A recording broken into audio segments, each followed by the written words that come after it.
For more, we're pleased to be joined by Sportsnet NHL insider Chris Johnston. CJ, at first glance, it sure looks like Seattle can have a pretty stacked roster after Wednesday's expansion draft, and it might just start in goal.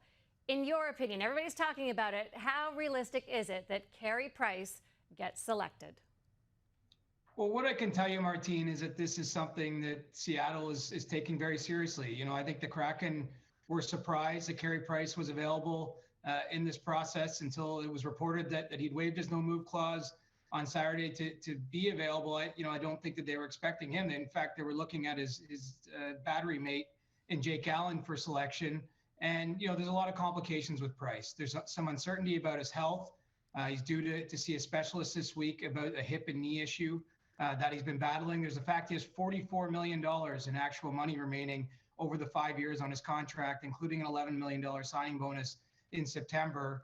And, I think really for Seattle, when they look at all their choices, they're going to be very cognizant of not using up too much cap space, because they feel their one advantage that they have over the other 31 teams in the league is that they currently don't have any onerous contracts on the books.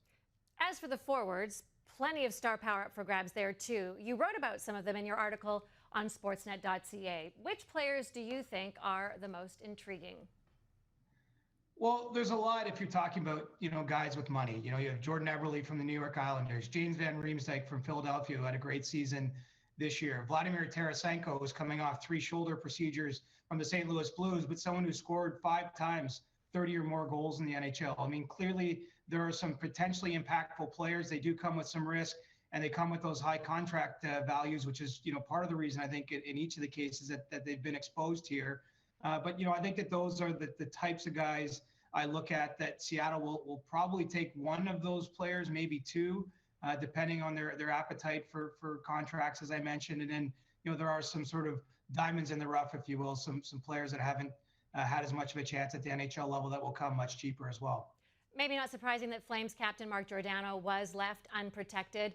How difficult was that decision to leave him exposed, and what does this mean for Calgary's future? Yeah, tough day for the Flames organization. It's one they've seen coming for a long time. I believe there've been open dialogue between Mark Giordano and Flames management on this potential issue for, going back even a year ago, because, everyone knew this expansion draft was coming. They knew the rules. The Flames do have some promising young defensemen, Noah Hannafin, Rasmus Anderson, and then they signed Chris Tanev last year as a free agent. So, the protection issues were coming for a while. But, Mark Giordano has played over 900 games, all with the Flames in the NHL. He's been their captain, been a heart and soul type of guy. And I think that's why he's most likely to be selected by Seattle, because he brings all those elements. He can still play the game. But, certainly off ice in the dressing room, he has a lot of value. And so, a bit of a bittersweet day for Calgary. There's still a chance potentially for them to work out a trade with Seattle that will see them leave Giordano off. But, at this point in time, I think that's unlikely. And, we're probably going to see the start of a new part of Mark Giordano's career with the Kraken in a few days' time.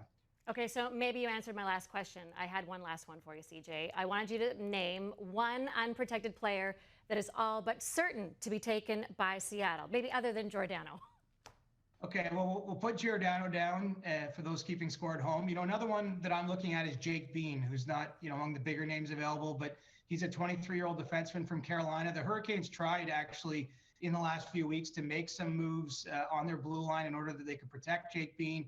They weren't able to do that, and he's a player that Ron Francis was actually the GM of the Hurricanes when he was drafted in the first round back in 2016. I see him as a player that his best days are ahead of him, and because of that familiarity with Francis and the fact that Seattle does have to take some younger guys, I think Jake Bean's very likely to be a Seattle Kraken come Thursday.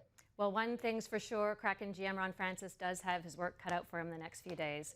Thanks for your time, Chris. Thanks, Martine.